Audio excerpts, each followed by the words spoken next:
The Book Essence Podcast, Ep.4, Ikigai. Hey there, deep divers. Are you ready to dive into a topic that I think we all really crave? Today, we're diving deep into the secrets to living longer, healthier, and happier lives. But not just any secrets. We're going straight to the source valuation. Japanese philosophy and the habits of people who've actually made it to 100. It's incredible, really, how these cultures have held on to the keys to longevity for centuries. Yeah. We're just starting to catch on now. It's like they figured it out and they've been keeping it to themselves. Right. Our guidebook for this deep dive is Ikigai 2. Oh, a great choice. It's all about Ikigai, this Japanese concept of having a reason for being. Yes. Plus, it explores those incredible blue zones. You know, Yeah. those places scattered all over the globe where people seem to live forever. What's fascinating is that the book goes beyond just listing what these people do. It digs into why those habits actually work. What are the principles that allow them to not just live long, but really thrive for so long? Okay, so let's unpack this, starting with Chapter 1, Ikigai, the art of staying young while growing old. So the book starts by defining what exactly Ikigai is. It's the sweet spot where your passions, your skills, what the world needs, and what you can actually get paid for all come together. And it's such a powerful idea because research is really showing that there's a strong connection between having a clear ikigai and living a longer life. I mean, we're not talking about wishful thinking here. This concept actually has implications for our lifespan. This is why they call it the art of staying young. I'm starting to get it. But okay, what I find really fascinating is that the book goes into detail about these blue zones, and in particular, it highlights Okinawa, Japan, which has a really high concentration of centenarians. What's their secret? It's a combination of factors, but one that really stands out is hara hachibu, which means eating until you're about 80% full, no more. And this isn't some random tradition. There's actual science behind it. Oh, interesting. By avoiding that overly full feeling, you're giving your body a break and potentially reducing the risk of all kinds of things like metabolic diseases. Mindful eating for the win.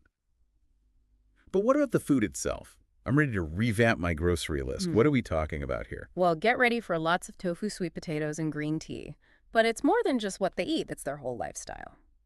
Okinawans have these things called moai, which are lifelong support groups. Oh, Think yeah. built-in buddies to lean on. Imagine the stress reduction that comes with that kind of social safety net. I mean, it's like your social circle is actually contributing to your longevity. Exactly. It's amazing. So we're talking diet, social support. Is there anything else that makes Okinawan life so unique? Here's a big one. The concept of retirement is just different. Many Japanese people, especially in Okinawa, don't retire in the traditional sense. They stay active, they stay engaged, and they just keep contributing to their communities. Their sense of purpose really doesn't have an expiration date. Okay, I'm definitely taking notes. This is great.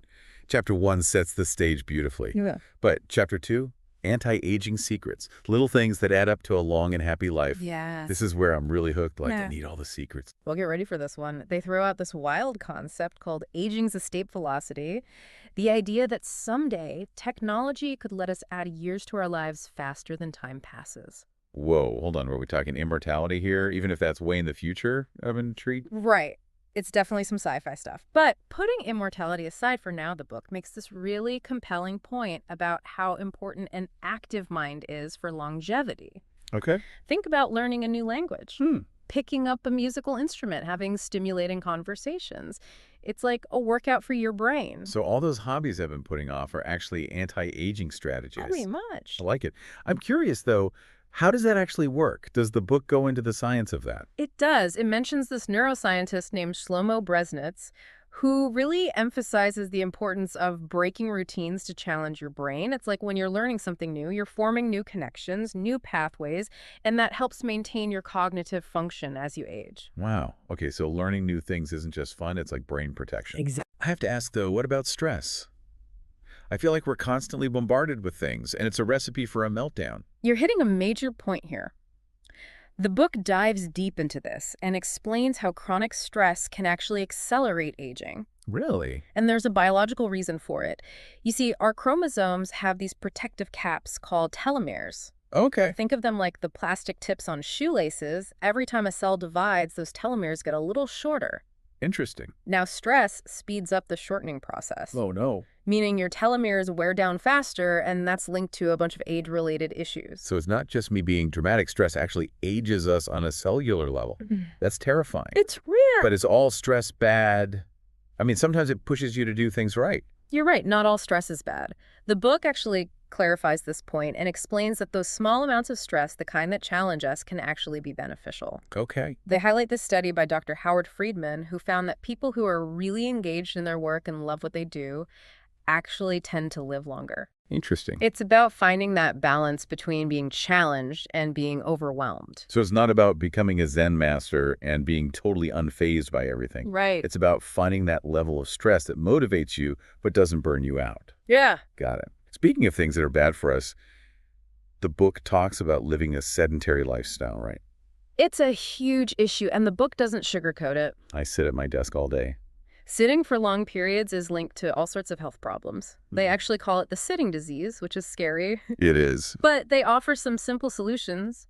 Walk instead of drive. Take the stairs. Yeah. Just get up and move every hour. It can make a big difference. Okay, got to get moving. I can't forget about sleep, though. It's the ultimate reset. What does the book say about getting enough sleep? They highlight how crucial sleep is for producing melatonin, which is this powerful antioxidant that slows down aging. The book emphasizes creating a relaxing bedtime routine, ditching the caffeine and alcohol before bed, and no screens for at least an hour before you go to sleep. So treat sleep like the precious anti-aging ritual it is. But before we move on, I have to ask about this detail. The book shares a song sung by a 100-year-old woman in Ogimi, which is one of those blue zones we were talking about. What was that about? Oh, it's such a beautiful song. It's all about simple living, waking up early and staying active. A reminder that longevity isn't about fancy treatments or expensive products. It's about embracing a healthy lifestyle. It really resonated with me. I love that.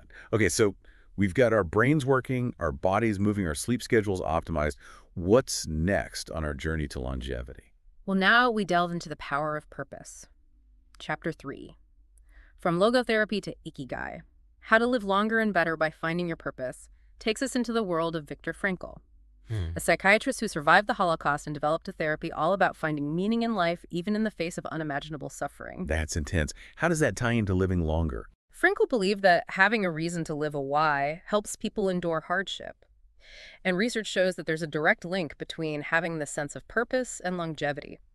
People who have a strong why tend to live longer, have fewer health problems, and they're generally happier.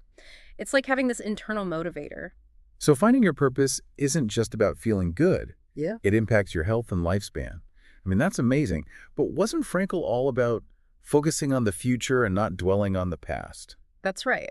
Frankl's approach was very future-oriented. Okay. He didn't dismiss past trauma, but he encouraged people to focus on what they could achieve, what they could contribute, rather than getting stuck in past pain.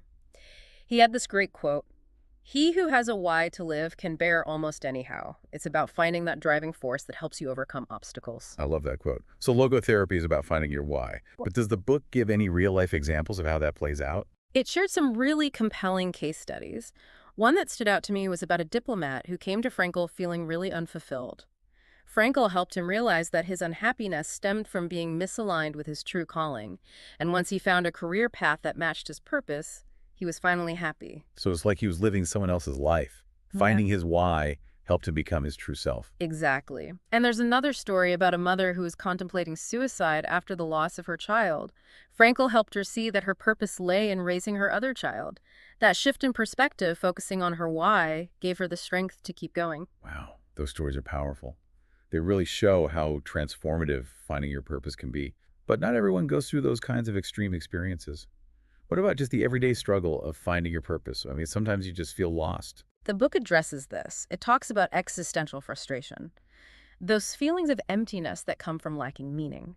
Frankl saw this not as a sign of mental illness, but a normal human experience, a sign that you're searching for something more.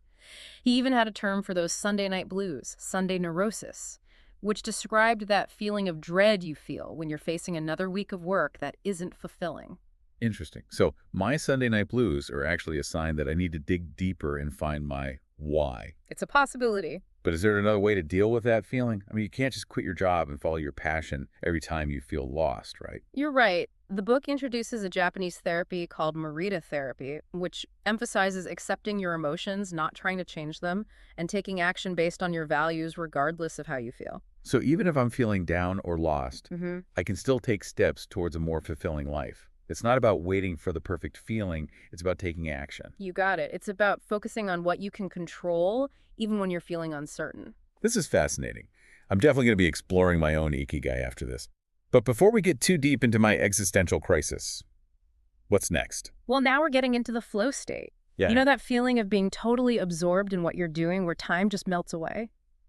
Chapter 4, Find Flow in Everything You Do. How to Turn Work and Free Time into Spaces for Growth, explores that feeling in depth. Oh, I love those flow states. But how do we actually get into them more often? The book makes this brilliant connection between flow and Ikigai, suggesting that many people actually find their Ikigai in those activities that naturally induce flow. And the book actually describes the specific characteristics of flow, like intense focus, merging of action and awareness, a sense of control, timelessness, intrinsic motivation. So it's not just about being in the zone. No. There are specific elements that make up that experience. Yeah. So how do you find that sweet spot more often? Well, they recommend choosing activities that challenge you but don't completely overwhelm you. You need to find that middle ground where your skills meet the demands of the activity. If it's too easy, you get bored. Exactly. But if it's too hard, you get frustrated.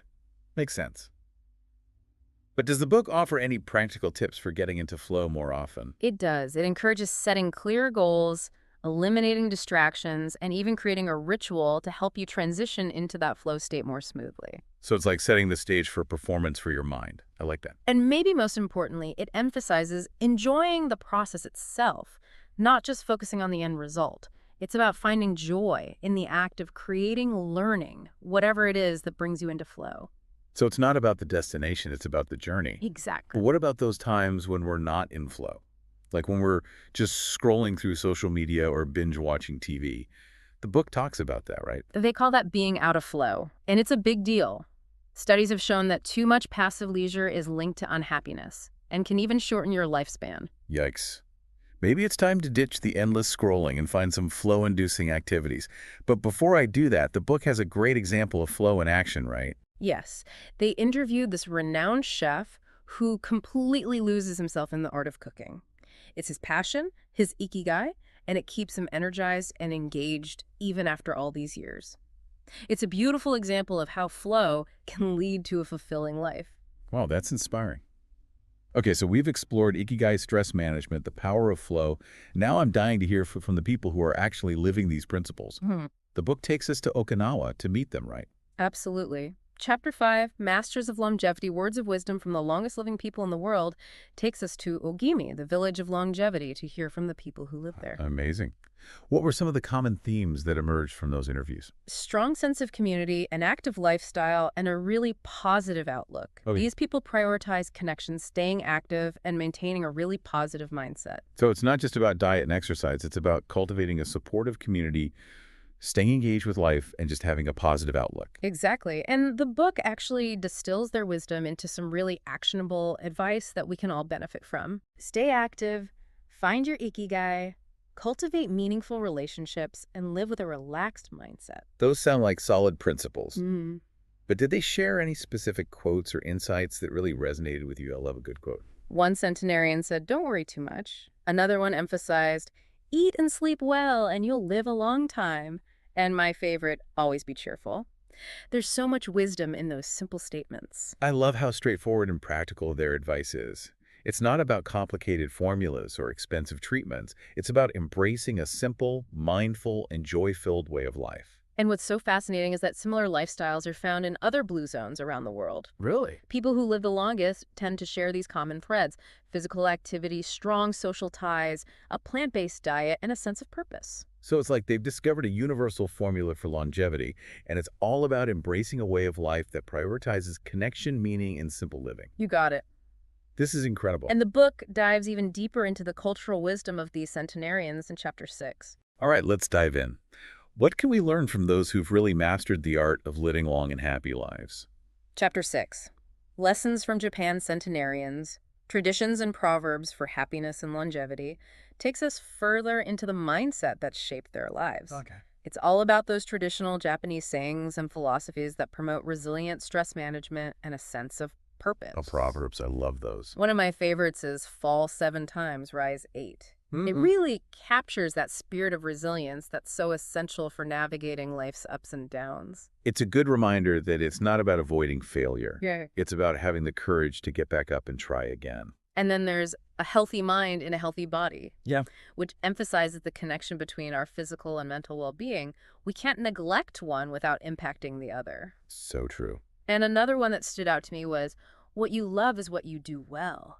It reminds us to align our passions with our actions. Do what you love and you'll never work a day in your life. Exactly. The chapter also dives into this concept of Ichigo Ichi, which means one time, one meeting. It encourages mindfulness and gratitude, urging us to cherish each moment as unique and fleeting. It's beautiful. A reminder to savor each experience and appreciate every encounter. The chapter also highlights the importance of community, specifically the Okinawan tradition of moai, those lifelong social support groups that provide financial and emotional security. Social connection is definitely a key ingredient. For sure. And the book also explores how these Japanese elders handle stress. Okay. They seem to have mastered the art of letting go, embracing shikaraganai, accepting what you can't change, and focusing on what you can. So choose your battles wisely. Exactly. Let go of the need to control everything and find peace in the present moment. Right. And they have this incredible ability to find joy in the smallest moments. A cup of tea, a walk in nature time with loved ones. They remind us that happiness isn't always about these grand gestures. It's the simple, everyday moments. That's a beautiful perspective. And the book also mentions the benefits of spending time in nature, highlighting the Japanese practice of forest bathing, which has been known to reduce stress. There's something about being in nature that's so grounding. It is. And the chapter closes by exploring their spiritual and philosophical approaches to aging.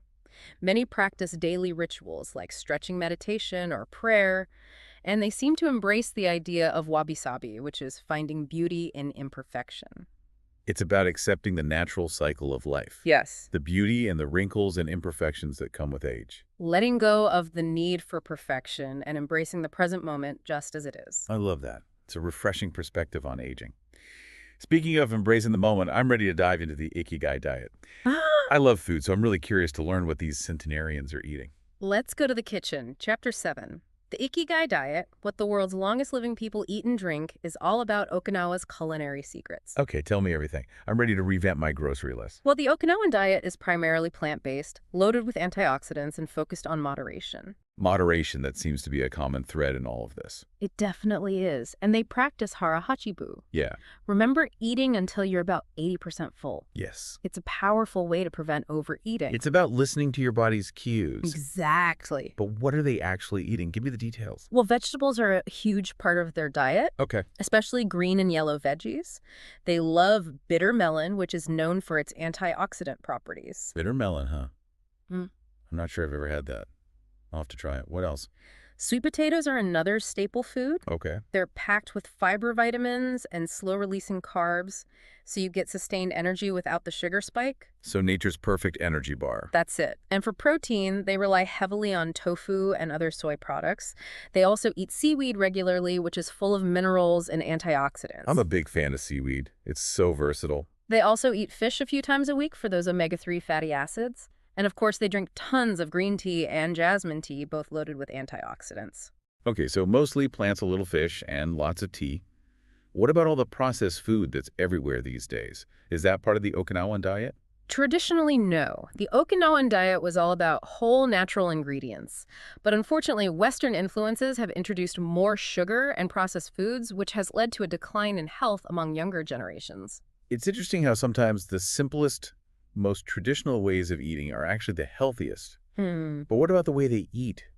Are there any unique mealtime rituals?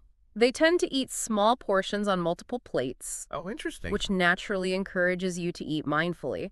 They also place a high value on social eating, sharing meals with loved ones, which strengthens bonds and just adds to their overall well-being. I mean, it makes sense that the act of sharing a meal, connecting with loved ones, and savoring every bite would contribute to a longer, happier life. Exactly. And fermented foods like miso and natto and pickled vegetables are a big part of their diet as well. It's good for gut health and immunity.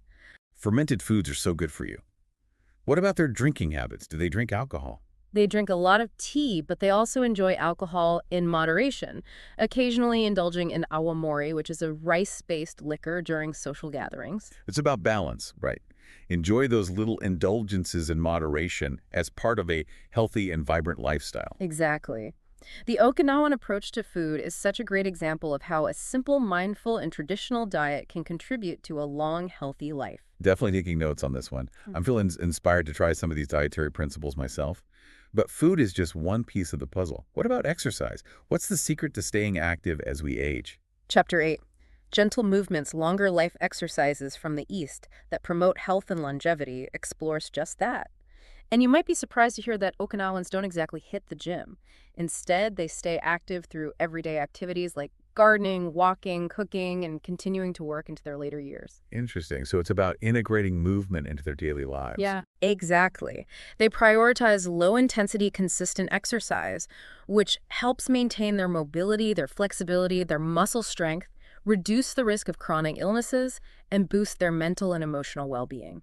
It's not about pushing yourself to the limit. It's about finding sustainable ways to move your body and keep everything working. Yes. And the chapter delves into some traditional Eastern practices that we can all benefit from. Ooh, I like those. What Yeah. kind of practices are we talking about? Well, they talk about Radio Taiso, which is a Japanese group exercise routine that's incredibly popular over there. It involves these short, simple movements that anyone can do, Okay. no matter what your age or fitness level is. Sounds fun. It is. They also highlight Tai Chi and Qigong, Yeah. which use slow-flowing movements to promote balance coordination and stress reduction.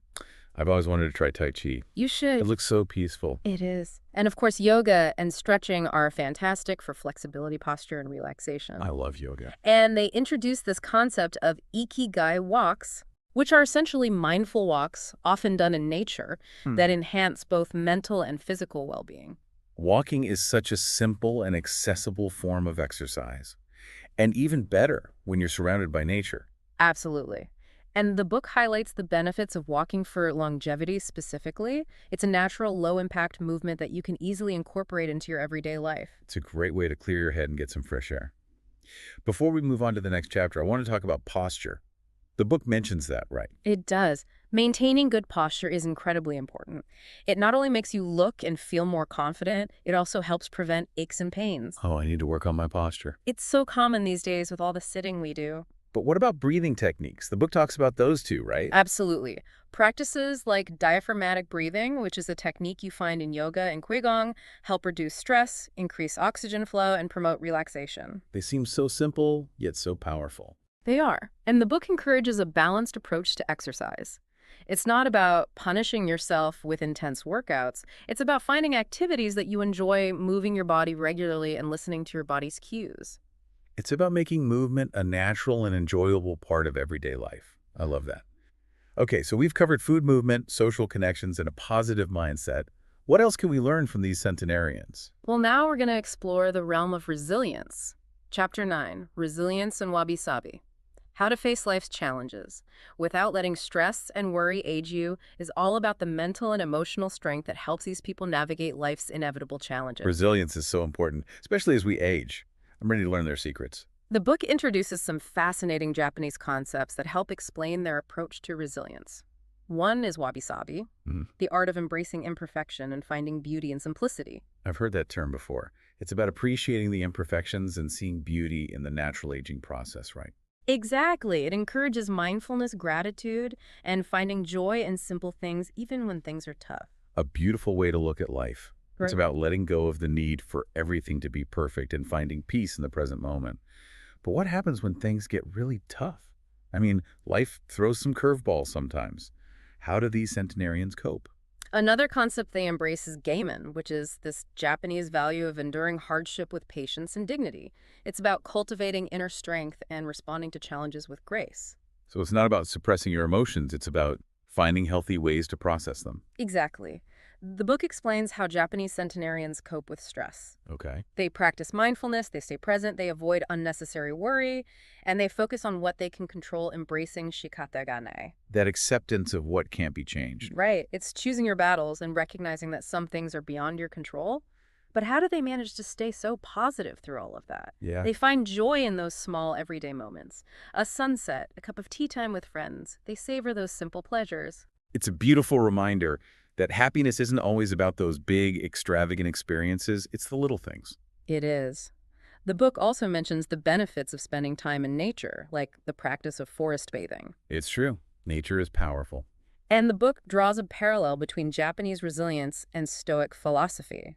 Both emphasize inner strength, simplicity, self-discipline. It's fascinating how different cultures and philosophies can have such similar ideas about living a good life. Right. And the key takeaway from this chapter is that a resilient mindset is essential for dealing with challenges and maintaining a sense of well-being as we age. Definitely taking notes on those resilience strategies. Yeah. But what's next on our agenda for finding our Ikigai? Well, now we come full circle back to Ikigai itself. The epilogue, Ikigai, the Art of Living, summarizes the lessons we've learned and encourages us to put them into practice. Okay, time for the grand finale. Yeah. So what's the main message? The book reminds us that everyone has an Ikigai, a reason for being, but discovering it takes self-reflection, exploration, and being open to listening to your inner voice. It's about finding that place where your passions, your talents, and what the world needs all come together. Right, and they offer a longevity formula based on what we've learned from the centenarians. Okay, give me the formula. I'm ready. It's all about staying active throughout life, avoiding traditional retirement, nurturing strong social connections, eating healthy, and practicing moderation, doing things that bring you joy and a sense of flow, and cultivating a stress-free and resilient mindset. So it's a holistic approach to well-being, taking care of your mind, body, and spirit. And it's not just about adding years to your life. Right. It's about making those years count, filling them with purpose and joy. I'm feeling so inspired. Yeah. But before we have to wrap up this part of the deep dive, are there any other key takeaways that will resonate with our listeners? Well, I think the beauty of this book is that it offers something for everyone, no matter where they are on their journey. The principles of Ikigai can really help you live a more meaningful and fulfilling life. So it's never too early or too late to start exploring your Ikigai. Absolutely. And the book's focus on simple, everyday practices is incredibly empowering. Right. You don't need to make huge changes to experience the benefits. So it's about incorporating those small rituals and habits into our lives. Exactly. Taking time for mindfulness, nurturing relationships, staying active, pursuing passions, and approaching each day with a sense of curiosity. Right. And the book's emphasis on community is so important. Yeah. It reminds us that we're not in this alone. We need to support each other, share our experiences, and create a world where everyone feels a sense of belonging. It's a powerful reminder that our own well-being is connected to the well-being of our communities. And the book challenges us to think beyond ourselves, to consider how our individual Ikigai can make the world a better place. It's a call to action, to use our talents and passions to make a difference, to create a ripple effect. The book offers this vision of a world where everyone is empowered to live their best lives, communities thrive, and we're all working together to create a more just sustainable and fulfilling future. That is a great vision. I'm so on board with that. And I'm excited to continue exploring the world of Ikigai and sharing these insights with our listeners. But for now, we'll have to take a break.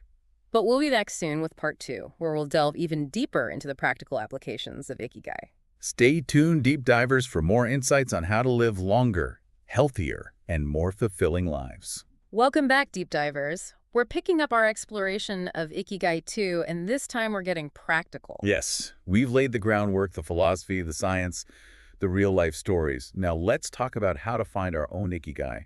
Where do we even begin? Well, one of the most powerful messages in the book is about cultivating what they call a beginner's mind. Okay, I'm intrigued. What exactly does that mean? Should I picture myself back in kindergarten with finger paints? Maybe not quite that literally. But it is about approaching life with that same sense of curiosity, that same openness to learning that you had as a kid. You know, shedding those preconceived notions and embracing new experiences with a fresh perspective. So even though we've got all this experience and knowledge now, we should still try to approach things with that childlike wonder. Exactly. Nurture that sense of awe and see each day as an opportunity to grow and discover. The book says that this beginner's mind is really important for finding your Ikigai. It encourages you to explore different things, step outside your comfort zone, and don't be afraid to try new things. That makes sense. If you're always doing the same things, thinking the same thoughts, how are you ever going to find something new that excites you? Exactly. And the book gives some really practical advice on how to cultivate this mindset. Ask questions, challenge assumptions, and don't be afraid to make mistakes. Hmm. See those as opportunities to learn, not as failures. It's like giving yourself permission to be a student again. I like that. But sometimes it helps to have some guidance, right? Like, what about finding mentors, people who are already living their Ikigai? The book emphasizes that too. It's really helpful to surround yourself with people who inspire you, who can offer guidance and support. Build a network of people who share your passion for growth. That's a great idea. I love it.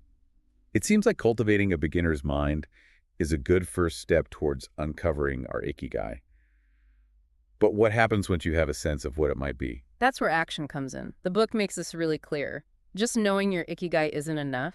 You have to act on it. Oh, it is? It's about taking those first steps, even small ones, towards aligning your life with your purpose. It's about bridging that gap between thinking about it and actually doing it. I could definitely relate to getting stuck in the planning phase sometimes. Yeah. But how do you deal with those inevitable bumps in the road? I mean, finding your Ikigai and actually living it every day, those are two different things. Oh, for sure. The book acknowledges that the journey won't always be easy, but it encourages you to embrace the process, the challenges, the setbacks. Those are all opportunities to learn and grow. So trust the process and remember that it's a marathon, not a sprint. Got it. But one thing I found really interesting was how Ikigai 2 doesn't just focus on individual well-being. It also talks about how Ikigai can lead to a more meaningful society. You're right. They suggest that when people are living in alignment with their Ikigai, it has this ripple effect. Okay. It can lead to a more creative, innovative, and even a more compassionate society. So individual purpose fuels collective well-being. What a powerful idea. How do we actually create a world that's more Ikigai friendly? That's a great question. The book talks about the importance of lifelong learning, encouraging entrepreneurship and innovation, and promoting social responsibility. It's about creating systems that support people in finding and living their Ikigai. I'm really drawn to this idea of redefining success. It's not just about climbing the corporate ladder anymore, right? Yeah. It's about finding ways to integrate our passions into our lives no matter what our age or job is. Exactly. And the book even challenges that traditional idea of retirement. Okay. Instead of seeing it as a complete withdrawal from work, it suggests maybe embracing semi-retirement or repurposing your skills to pursue something new or give back to your community. So it's not about slowing down. It's about shifting gears, using your experience and wisdom in a different way. I'm curious, though, does the book talk about the role of different generations in all of this? It does. They emphasize how important intergenerational connections are. You know, learning from our elders, sharing our own experiences with younger generations. It's about fostering a sense of community and shared purpose across those different age groups. Exactly. And it brings us back to that idea of community that we see in the Blue Zones. We're not meant to do this alone. Our individual well-being is connected to the well-being of those around us. So Ikigai is not just about personal fulfillment. It's about being a part of something bigger. Yes. It's about making a positive impact on the world. Ikigai 2 ends with a call to action. Yes. Find your Ikigai, live a life that's full of purpose and passion, and create a world where everyone has the opportunity to do the same. I love that message. It's so hopeful and inspiring. But sometimes these big ideas can feel overwhelming. What are some key takeaways that will resonate with our listeners, especially those who are just starting to explore their own Ikigai? Yeah, that's a good question. Well, the good news is Ikigai 2 offers something for everyone. It reminds us that it's never too early or too late to start. And its focus on simple everyday practices is really empowering. You don't need to make drastic changes to benefit. So there's those little rituals and habits, mindfulness relationships, staying active, pursuing passions, and approaching each day with a beginner's mind. Exactly. And don't underestimate the power of community. We're not in this alone. Sharing experiences, supporting each other, and creating a sense of belonging, those are all essential. It's like building a support system, a network that helps us as we navigate our own paths. Right. And the book challenges us to think bigger than ourselves. Yeah. How can our Ikigai make the world a better place? Use your talents and passions to make a difference. I love that. It's about recognizing that our purpose can create a ripple effect and inspire those around us. Ikigai 2 gives us a vision of a world where people live their best lives. Communities are strong, and we're all working together to create a more fulfilling and sustainable future. What an incredible vision, and I'm excited to keep exploring it with our listeners. But before we jump into part 3, where we get even more practical, do you have any final thoughts for those who are feeling inspired and ready to start taking action? Just remember, it's a journey, not a destination. Be patient with yourself. Stay curious. Embrace those little moments of joy and never underestimate the power of connection. All right, deep divers. We're back for the final part of our deep dive into Ikigai 2. And I'm excited for this. me too. We've talked about the big ideas, the philosophy, the inspiring stories, but now we're getting to the practical stuff. Yeah. How do you actually take this beautiful concept of Ikigai and make it real in your own life? Well, the book lays out a helpful framework, and it starts with some deep self-reflection. There's some key questions to ask yourself. Okay, hit me with those questions. We're ready to get introspective. First, what do you love? What gets you excited? What are you passionate about? What are the activities that make you completely lose track of time? The things that bring you pure joy. So tap into those things that make you feel alive. Yes. Then think about what you're good at. What are your strengths? Your natural talents? What do people always compliment you on? So recognizing those skills and abilities that make you unique. Right. Next, think about what the world needs. What problems or challenges speak to you? What kind of impact do you want to have? This is where it gets interesting. It's about connecting your passions to a larger purpose. Exactly. And finally, think about what you can be paid for. Now, this could be a traditional job, but it could also be turning a hobby into a side hustle, or freelancing, or even volunteering your skills. The key is figuring out how to sustain your Ikigai. So finding a way to make it a sustainable part of your life, something that nourishes you personally and hopefully financially. Right. And the book acknowledges that finding that perfect intersection of passion skills, what the world needs, and what you can get paid for, it can take time, and it might require some exploring. It's a journey, not a destination. Exactly. Start small, experiment, talk to people who are living their Ikigai, and be patient. The book is full of examples of people who've done this. We meet entrepreneurs, artists, retirees who found new purpose. It's a tapestry of people who figured out how to make Ikigai a part of their lives. Those stories are so inspiring. It makes it feel more real, less abstract. Yeah.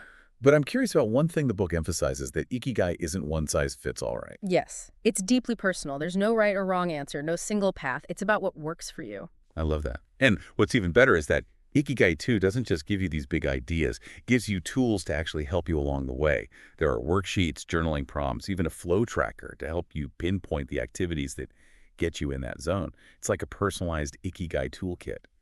But I'm curious how this idea of Ikigai can be applied beyond just individuals. What about organizations or communities? Does the book talk about that? It does. For organizations, it's about creating a culture that nurtures purpose, autonomy, and mastery. It's about a workplace where employees feel valued and supported and inspired. It's not just about productivity, it's about creating a workplace that's actually meaningful. Exactly. And at the community level, it's about creating spaces that encourage connection and collaboration. Places where people feel like they belong and can contribute their talent. Like those third places we talked about before. You got it. Community gardens, libraries, co-working spaces. Those are all so important for building a connected society. It's about creating a social fabric that supports everyone. Yes. And I think Ikigai 2 leaves us with a really powerful message. Finding and living your Ikigai isn't just a personal thing. It's something we do together. It's about creating a world where everyone has that chance to discover their purpose. A world filled with meaning and joy. I love that. Such a hopeful and inspiring message. As we wrap up this deep dive, any final words of wisdom for those who are feeling inspired and ready to get started? Be kind to yourself. Stay curious. Embrace those moments of joy and never underestimate the power of connecting with others. That's beautiful. To all our deep divers out there, thank you for joining us on this journey into the world of Ikigai. We hope you learned a lot and feel inspired to find and live your own Ikigai.